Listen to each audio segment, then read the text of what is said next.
चरणस्पर्शः प्रमोदः मानं तनोतु सह गोगणयोस्तयोर्य पानीयसूयवसकन्दरकन्दमूलैः।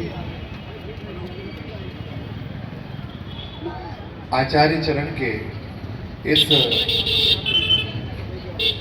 प्रणति निवेदन सभा में और अपने हृदय पुष्प उनके श्री चरणों में समर्पित करने का ये सद्भाग्य सौभाग्य मुझे मिला। मैं उनके चरणों में अपनी विनयांजलि प्रणति निवेदन करता हूँ।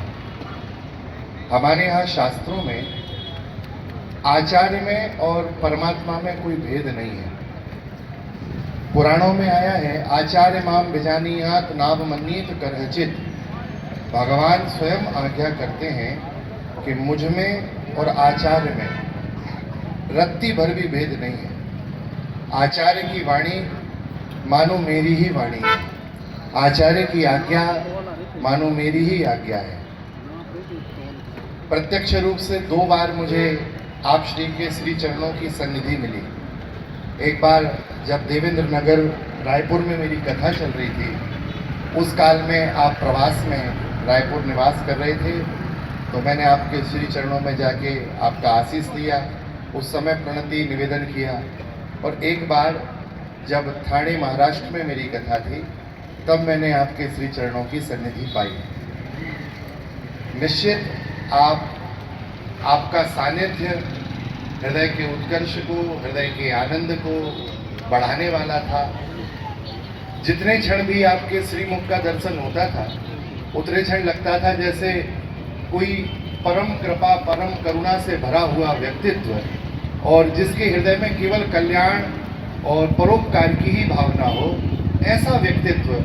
और ऐसे व्यक्तित्व के मानो जैसे समुद्र के पास जाके समुद्र की उत्ताल तल तरंग का दर्शन करके हृदय सहज ही शांत और आनंदित हो जाता है। ऐसे ही जब 2 बार उनके चरणों में गया, मेरे हृदय को खूब शांति मिली, खूब प्रेरणा मिली। आप श्री के चरणों में एक बार गया तो मैंने निवेदन भी किया था। मैंने कहा था कि महाराज श्री, हमारे यहाँ पिता की भूमिका बड़ी महद होती है। संतति को ज्ञान नहीं होता है कि वो जो सुख भोग रहा है, उस सुख के लिए पिता ने क्या क्या किया है।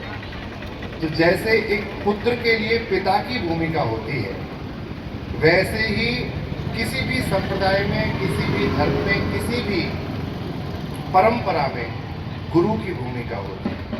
उस संप्रदाय के संचालन के लिए, उस परंपरा के रक्षण के लिए, उस परंपरा के संवर्धन के लिए एक गुरु स्वयं तपता है, स्वयं त्याग करता है। स्वयं आचार्य का अर्थ क्या होता है?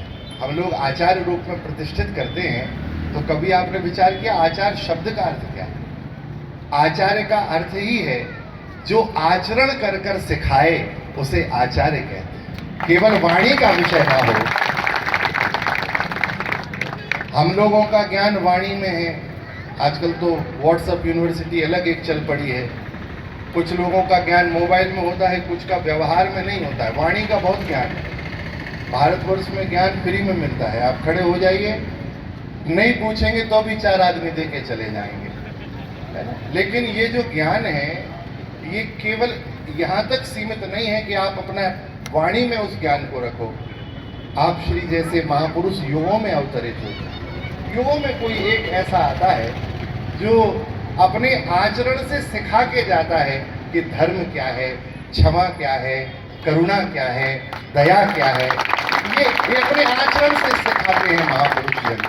तो निश्चित मैं उनके उस पूरे जीवन के कार्य को पढ़ा हूँ। पिछले 4 दिन में तो काफ़ी पढ़ा हूँ, तो पढ़ भी रहा हूँ और जितना अनुभव लिया, एक ऐसी क्षति जो कभी पूर्ण नहीं की जा सकती। लेकिन मैं एक दूसरी बात कहता हूँ जो मेरे अनुभव की है। मुझे लगता है जब तक आप श्री विद्यमान थे, तब तक आपके विहार जहाँ जहाँ हुए, मान लीजिए आचार्य श्री का संघ गंज बासोदा आया, तो उस काल में गंज बासोदा और गंज बासोदा से निकटवर्ती क्षेत्रों के लोग ही उनके दर्शनों से उनकी आभा प्रभा सन्निधि से आनंदित हो सके। जब तक शरीर के बंधन में थे तब तक सीमित थे, क्योंकि शरीर का एक धर्म होता है, वो एक स्थान में एक समय में एक ही जगह रह सकता है। लेकिन आप ऐसा बिल्कुल ना माने।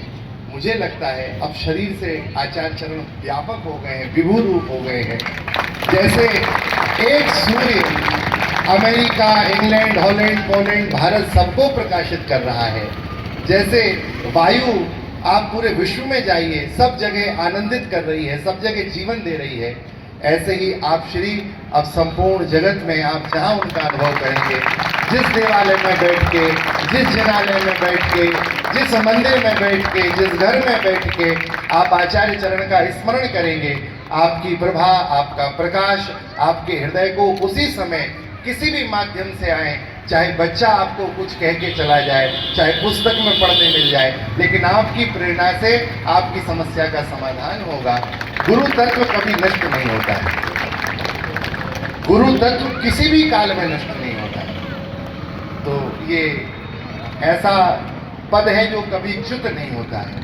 तो उनके श्री चरणों में मैं अपनी हृदय से पुष्पांजलि, विनयांजलि अर्पित करता हूँ और बहुत बहुत धन्यवाद देता हूँ पवन चाचा आपका। मैं बाहर था, मैं सच में मुझे ज्ञान नहीं था, और अभी सुबह से देखे 12-13 मिस कॉल है, तो फिर मैंने अभी रिटर्न किया, तो आपका नंबर आपने बोला, तो मुझे सौभाग्य मिल गया कि मैं अपनी वाणी की पुष्पांजलि समर्पित कर पाया।